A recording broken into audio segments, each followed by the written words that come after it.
நான் கொடுத்த பணமும் எனக்கு வரல, நான் யார்கிட்ட கடன் கேட்டிருந்தாலும் அது எனக்கு வரவே மாட்டேங்குது. அதை எடுத்து அந்த கண்ணாடி பவுலில் நீங்கள் சர்க்கரை கொட்டி வச்சுருக்கீங்க பார்த்தீங்களா, அதில் சொருவி வச்சிடணும். சொருவி வச்சுட்டு நிச்சயமாக ஏதாவது ஒரு ரூபத்தில் நமக்கு வர வேண்டிய பணம் ஆட்டோமேட்டிக்காக வந்து சேர்ந்துடும். ஆதிச்சித்தர் டிவி நேயர்கள் அனைவருக்கும் வணக்கம். பெற்றோரையும் சித்தர்களையும் நேசிப்போம், இயற்கையை பாதுகாப்போம். ஒருத்தர்கிட்ட கடன் வாங்கலான்னு கேட்டேன் சார், அவரும் பணம் தரல. ஒருத்தர்கிட்ட வந்து கொஞ்சம் கைமாத்தா பணம் வேணும்னு கேட்டிருந்தேன், தரல. பேங்க்குக்கு லோன் அப்ளை பண்ணேன், அதுவும் எனக்கு கிடைக்கல.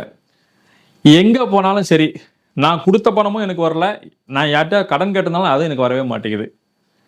இதுக்கு என்ன சார் பண்ணுறது? இதுக்கு என்னதான் வழி? இதுக்கு எனக்கு என்ன பண்ணுறதுன்னு எனக்கு ஒன்றும் புரியல. ஏதாவது ஒரு இடத்துல எனக்கு வந்து வர வேண்டிய பணம் எனக்கு வரணும், அல்லது நான் கேட்ட இடத்துலயாவது எனக்கு பணம் வரணும். இதுக்கு ஏதாவது இருக்கா?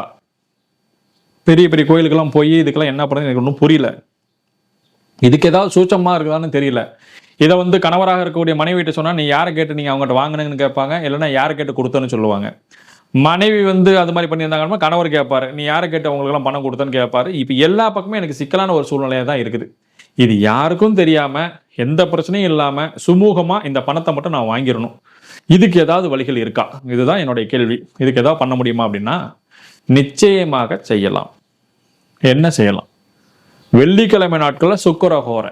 வெள்ளிக்கிழமை நாட்களில் காலையில் 6 மணிலேருந்து 7 மணி வரலையும் சுக்கிரஹோரை வரும். மதியானம் 1லேருந்து 2 மணி வரலையும் சுக்கிரஹோரை வரும். நைட் 8 to 9 சுக்கிரஹோரை வரும். இதில் நீங்கள் எந்த நேரத்தில் வேணாலும் பண்ணலாம், எந்த தவறுமே கிடையாது. இதுக்கு நீங்கள் செய்ய வேண்டியது என்னென்னா, ஒரு கண்ணாடி பவுல் எடுத்துக்கணும். கண்ணாடி பவுல் ஒன்று எடுத்துக்கிட்டு உங்களுடைய கிச்சன் ரூம் இருக்கு இல்லையா, அங்கேயே கூட வச்சுக்கலாம், ஒன்றும் தப்பே கிடையாது.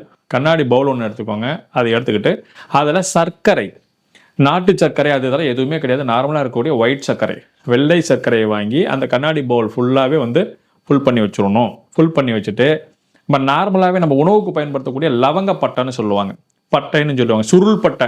சுருள் பட்டையை வச்சு பணவசியத்துக்கு நிறைய வேலைகள் செய்யலாம், அதை பற்றி நம்ம பேசுவோம். சுருள் பட்டைக்கு செய்யலாம். ஆனால் இது வந்து நார்மலாக இருக்கக்கூடிய நார்மல் பட்டை. இந்த பட்டைன்னு சொல்லக்கூடிய ஒரு மரத்துலேருந்து கிடைக்கக்கூடியது தான். ரொம்ப வசீகர ஆற்றல் அதிகமானது, நல்ல வாசனையும் ஃபுல்லாக இருக்கக்கூடியது அந்த பட்டை. அதை வாங்கி நல்லா முழுமையாக இருக்கக்கூடிய பட்டையாக இருந்தால் ரொம்ப ரொம்ப நல்லது. அதை எடுத்து அந்த கண்ணாடி பவுலில் நீங்கள் சர்க்கரை கொட்டி வச்சுருக்கீங்க பார்த்தீங்களா, அதில் சொருவி வச்சிடணும். சொருவி வச்சுட்டு மனசுக்குள்ளே நீங்கள் ஒரு பிரார்த்தனை பண்ணிக்கணும். ஏன்னா இப்போ நீங்கள் என்ன விஷயத்துக்காக பண்ணுறீங்களோ, எனக்கு இவரிடம் பண்ண பணம் கேட்டிருந்தேன், நான் கேட்டிருந்த பணம் எனக்கு உடனடியாக வர வேண்டும் அப்படின்னு பிரார்த்தனை பண்ணாலும் சரி, அல்லது நான் லோன் அப்ளை பண்ணி வச்சிருக்கிறேன், அந்த லோன் எனக்கு சீக்கிரமாக சேங்ஷன் ஆகணும் அப்படின்னு சொல்லிட்டு அப்படி நீங்கள் வேண்டுதல் வச்சுக்கிட்டீங்கனாலும் சரி, இல்லை எனக்கு ஒருத்தர் பணம் தர வேண்டியவர் சீக்கிரமாக கொடுத்தாருன்னா என்னுடைய பிரச்சனை சரி பண்ணிக்குவேன், அவர் எனக்கு தரணும் அப்படின்னு நீங்கள் வேண்டிட்டீங்கனாலும் சரி, ஏதாவது ஒரு ரூபத்தில் உங்களுடைய பண தேவைகளை பூர்த்தி செய்வதற்கு இது ரொம்ப சிறப்பாக இருக்கும். ரொம்ப முக்கியமான விஷயம் என்னன்னா, அந்த நாள் வெள்ளிக்கிழமை சுக்கிரஹோரை, கண்ணாடி பவுல், சர்க்கரை, லவங்கப்பட்டை, இது ரொம்ப முக்கியம். இதை இந்த நாளில் செய்யும் பொழுது தான் அதுக்கான வேலைகளை அது செய்யும். அந்த ஹோரையில் செய்யணும், அது ரொம்ப ரொம்ப முக்கியம். அதுதான் ரொம்ப முக்கியம்.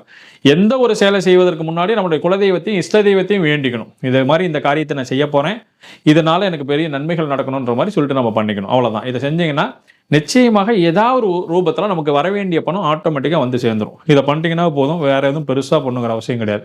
இதை செய்கிறதுக்கு நம்ம பெருசாக போய் வெளியில் அங்கங்கள் எதுவுமே, சர்க்கரை நம்மகிட்ட நார்மலாக பயன்படுத்தக்கூடிய ஒரு சர்க்கரை, அவ்வளோதான். இது பயங்கரமாக வேலை செய்யும். சர்க்கரைக்கு தான் என்ன பலன் அப்படின்னா, நீங்கள் சர்க்கரை எங்கே கொட்டினாலும் எறும்பு வந்துடும். ஈர்ப்புத்தன்மை அதிகம், ஈர்ப்பு சக்தி அதிகம். நீங்கள் எங்கே கொட்டுங்க எறும்பு வந்துடும். அது மாதிரி வந்து சர்க்கரை இல்லாத மன மகிழ்ச்சி தரக்கூடிய பொருள்கள் எதுவுமே கிடையாது. அப்போ சர்க்கரைக்கு மிகப்பெரிய ஆற்றல் உண்டு. வாசனையாக இருக்கக்கூடிய அந்த மூலிகையினுடைய பட்டைக்கு மிகப்பெரிய சக்தி உண்டு. செஞ்சு பாருங்க, ரொம்ப பலன் உள்ளது. நிறைய பேர் பயன்கண்ட அற்புதமான ஒரு முறை பயன்படுத்துங்கள், பலனடையுங்கள். நன்றி.